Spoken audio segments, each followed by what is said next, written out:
참여 예수님.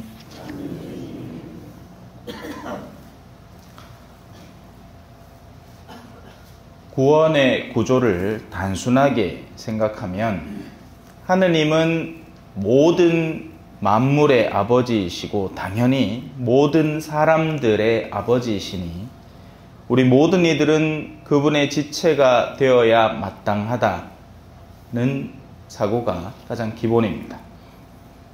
그래서 틀린 말이 아닙니다. 모든 존재하는 것들은 창조주이신 분의 자녀들입니다. 하지만 일이 그렇게 수월하게만 이루어지면 얼마나 좋겠습니까? 적어도 자연계는 그렇습니다. 모든 자연계는 여전히 창조주 아버지의 뜻에 순명하고 살아갑니다. 하지만 사람은 예외죠. 왜냐하면 사람은 하느님으로부터 가장 소중한 선물을 받았기 때문에 그렇습니다. 그건 우리가 가지고 있는 영혼이라는 것인데 그 영혼 속에는 선택할 수 있는 자유가 숨어 있습니다.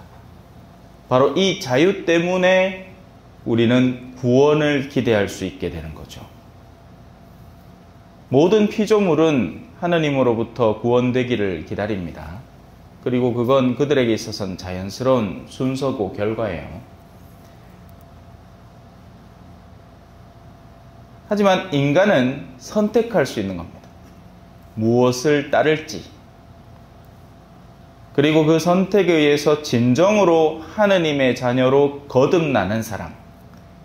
우리 육체는 하느님이 만드신 피조물 안에 귀속된 것이니까 그 순리에 따라 돌아갑니다. 그죠?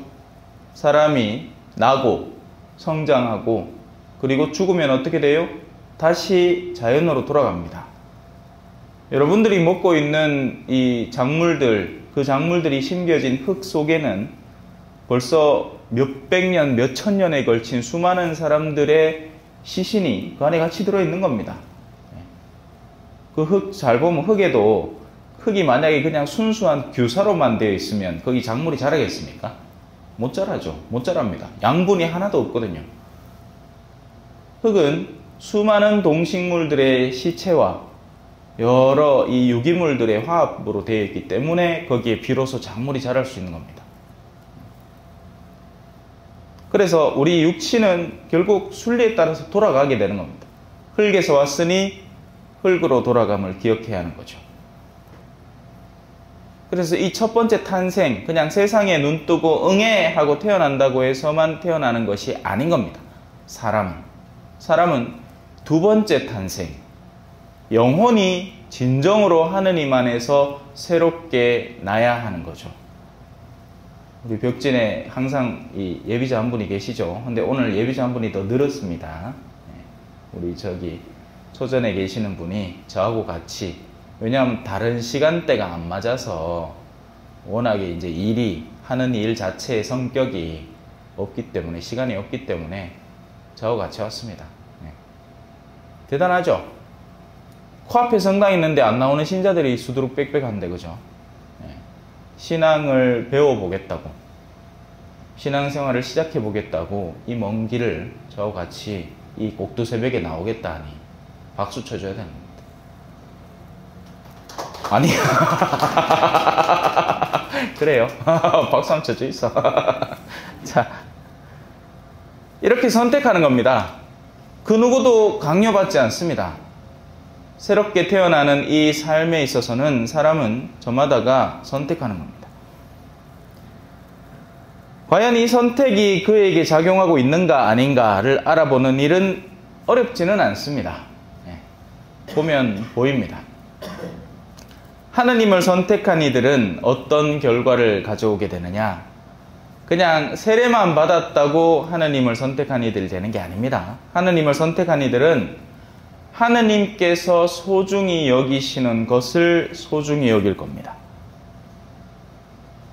그게 하느님을 선택했다라는 말의 의미예요. 또 반대로 하느님께서 역겨워하시는 것을 자신도 역겨워하게 될 겁니다. 반면 하느님 아닌 것을 선택한 이들은 그것과는 정반대로 행동하겠죠.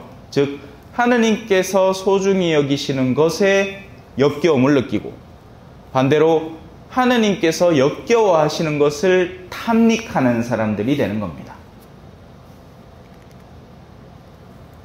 그래서 예전에는 교회가 힘이었어요. 동네에 사람들이 다 가난할 때 교회에는 외국에서 온 선교사들이 와서 막 사람들한테 구호 물품도 풀고 밀가리도 주고 분유가리도 주고 막 낡은 운동화지만 서방에서 쓰던 거 중고 옷이나 운동화들 들고 와갖고 주고 하니까 우후죽순으로 모여든 겁니다. 그러다가 이제 수가 틀린 거죠. 이제 자기들이 더 잘 사는 거예요. 그러니 귀찮고 성가신 일을 할 필요가 있겠습니까? 없겠습니까? 그러니 이때부터는 선택을 해야 되는 겁니다. 진실한 신앙에 내가 남아있을 것인지 아니면 이제 나에게 더 이상 소용없게 된 것을 가차없이 던져버릴 것인지 여기서 진짜 외기 신앙이 드러나게 되는 거죠. 예전에는 신부님이 뭔 소리를 해도 예 하고는 하느님을 너무나 사랑하는 사람들이 모여 있었기 때문에 따랐단 말이에요. 하지만 이제는 안 그렇죠. 뭐 좀에 기분 나쁘다고 내 그릇 같으면 성당 안 나간다! 그죠? 뭔데 빠져가지고 지가 하느님보다 위라. 그러니까 하느님을 자신이 선택하는 거죠. 하지만 나중에는 자신이 하느님으로부터 선택당하겠죠. 그때 가서 후회의 본들 듣겠죠. 하나님께서는 당신의 말씀이신 외아들 예수 그리스도를 소중히 여깁니다. 그래서 우리가 미사에 나오는 겁니다. 왜? 우리는 미사 안에서 예수 그리스도의 몸과 피를 나누어 먹고 마실 수 있기 때문이죠. 다른 이유가 없어요, 여러분. 미사 나오는 게 뭐 어디 내 좋아하는 사람이 옆불댁에 있어가지고 그 사람 보고 그럴 것 같으면 동네 무슨 등산회나 아니면 뭐 골프 동호회나 요새 파크 골프 인기 아닙니까? 그런 데 가면 그런 사람들 더 많습니다. 굳이 내가 사람이 이 친교를 나누려고 무슨 개모임 하려고 성당 나올 필요는 없어요. 하지만 그런 사람들도 오늘날 많습니다. 성당 생활을 마치 동네 개모임 하듯이 여러 가지 취미 활동 가운데에서 성당이라는 이름의 취미 활동을 하는 사람들도 적지 않습니다. 그리고 이제 그런 사람들은 또 친구하고 싸우마 같이 다니는 사람 중에 기분 나쁜 사람이 생기면 뭐라고 해요? 나 이제 성당 안 나간다. 예수님이 상관이 없는 거예요. 예수님의 몸과 피를 내가 가서 그분을 모실 수 있고 아니고 이게 전혀 자기에게는 상관이 없는 겁니다. 그건 언제나 부차적인 옵션이고 내가 기분 나쁜 게 있나 없나가 더 소중한 사람이 되는 거죠. 마찬가지로 하느님께서 우리에게 선물해 주시려는 당신의 성령을 소중히 여깁니다. 그래서 성령을 소중히 여기고 예수 그리스도를 소중히 여기는 이들은 하느님의 자녀가 될 수 있습니다. 반면 제 아무리 세례를 받았다 한들, 제 아무리 난다 긴다 한들, 심지어 자기가 사제가 됐고 심지어 주교가 됐다 한들 그 내면 속에 이 예수 그리스도와 성령에 대한 소중함을 상실해가는 이들은 결국 그분의 자녀가 될 수 없습니다. 신부님 된다고 다 하느님 자녀 되는 거 아니에요. 이 환속하는 사제들을 보면요, 우리는 이제 이유를 막 추측하고 의심하지 않습니까? 저 여자 문제일 끼라. 저 무슨 돈 문제일 끼라. 뭐 오만한 것을 다 추측을 합니다만 제가 아는 선에서는요, 그건 첫 뿌리의 흔들림에서 빚어져 나오는 최종적인 결과물일 뿐입니다. 뿌리는 어디 있느냐? 하느님의 신앙에서 멀어졌기 때문에 그 결과 자기를 만족시켜줄 대상을 찾다가 그게 이성이나 아니면 돈이나 이렇게 되는 거예요. 아따 조용하다. 자, 그래서 하느님의 자녀들은 같은 목적, 같은 내재적 요인으로 움직입니다. 바로 하느님의 뜻이 세상에서 이루어지기를 갈망합니다. 내 뜻이 아니라 하느님의 뜻이 이루어지기를 바랍니다. 그리고 심지어 내 뜻과 하느님의 뜻이 상충될 때는 과감하게 내 뜻을 포기합니다.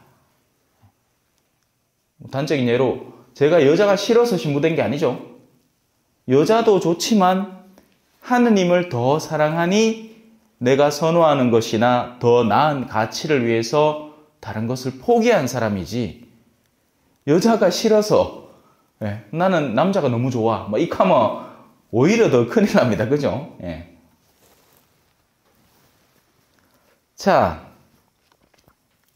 그래서 하느님의 자녀들은 당신의 뜻, 하느님의 뜻이 세상에 이루어지기를 바랍니다. 그리고 반대라면, 하느님의 자녀들이 아니라면 하느님의 뜻은 아랑곳하지 않고 저마다의 이기심을 따라 살아가겠죠. 그러면 하느님의 뜻은 과연 무엇인가? 라고 의문이 들 수 있습니다. 하느님의 뜻은 너무너무 사실 간단합니다. 오늘 복음에 나오는 부분이에요. 주님께서 나에게 기름을 부어주시니 주님의 영이 내 위에 내리셨다. 자, 다음이 하느님의 뜻이다. 주님께서 나를 보내시어 가난한 이들에게 기쁜 소식을 전하고 잡혀간 이들에게는 해방을 선포해주고 눈 먼 이들은 다시 보게 해주고 억압받는 이들을 해방시켜 내보내며 주님의 은혜로운 해를 선포하게 하셨다.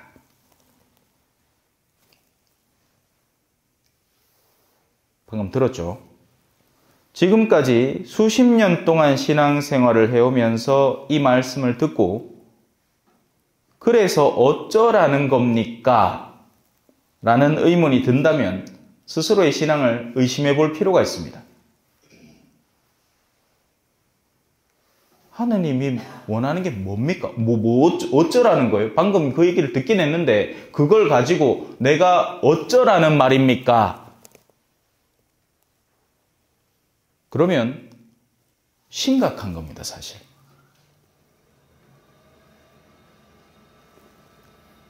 내가 어떤 회사를 30년 동안 다녔어요. 그러면 그 회사에서 무엇을 생산하고 무엇을 목적하고 무엇을 하는지 빠삭하게 알 겁니다. 그런데 수십 년 동안 신앙생활을 해왔으면서 하느님께서 무엇을 원하는지, 심지어 방금의 그 내용을 듣고서도 무엇을 어쩌라는 말입니까? 라고 한다면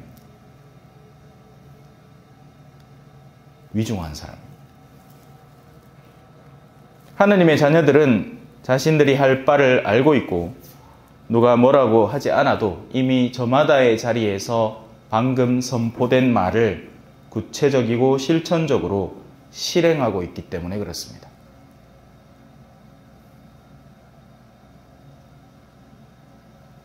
만약에 내가 어떤 회사에 들어갔어요. 그러면 오히려 더 잘할 겁니다. 그 회사가 원하는 게 뭔지. 뭐겠어요? 당연히 회사가 잘 되는 거겠죠. 더 많은 돈을 벌어들이고 더 많은 고객을 영입하고 더 많은 결과물을 내는 겁니다. 하느님은 뭘 원하실까요? 모르겠는데요. 하느님 뜻이 뭐죠? 안타깝네요. 모쪼록 여기 계신 분들은 그러지 않기를 바라겠습니다. 우리가 아무것도 모른다면 나중에 심판대에 가서도 용서받을 겁니다. 아이고, 니 아무것도 몰랐나? 그래. 그러면 괜찮다. 네가 워낙에 순진하고 아는 게 너무 없어서 아무것도 몰라서 그렇게 했으면 괜찮다. 하지만 우리는 모르지 않습니다. 아는데 그걸 실행하기 싫을 뿐인 거죠. 잠시 묵상하시겠습니다.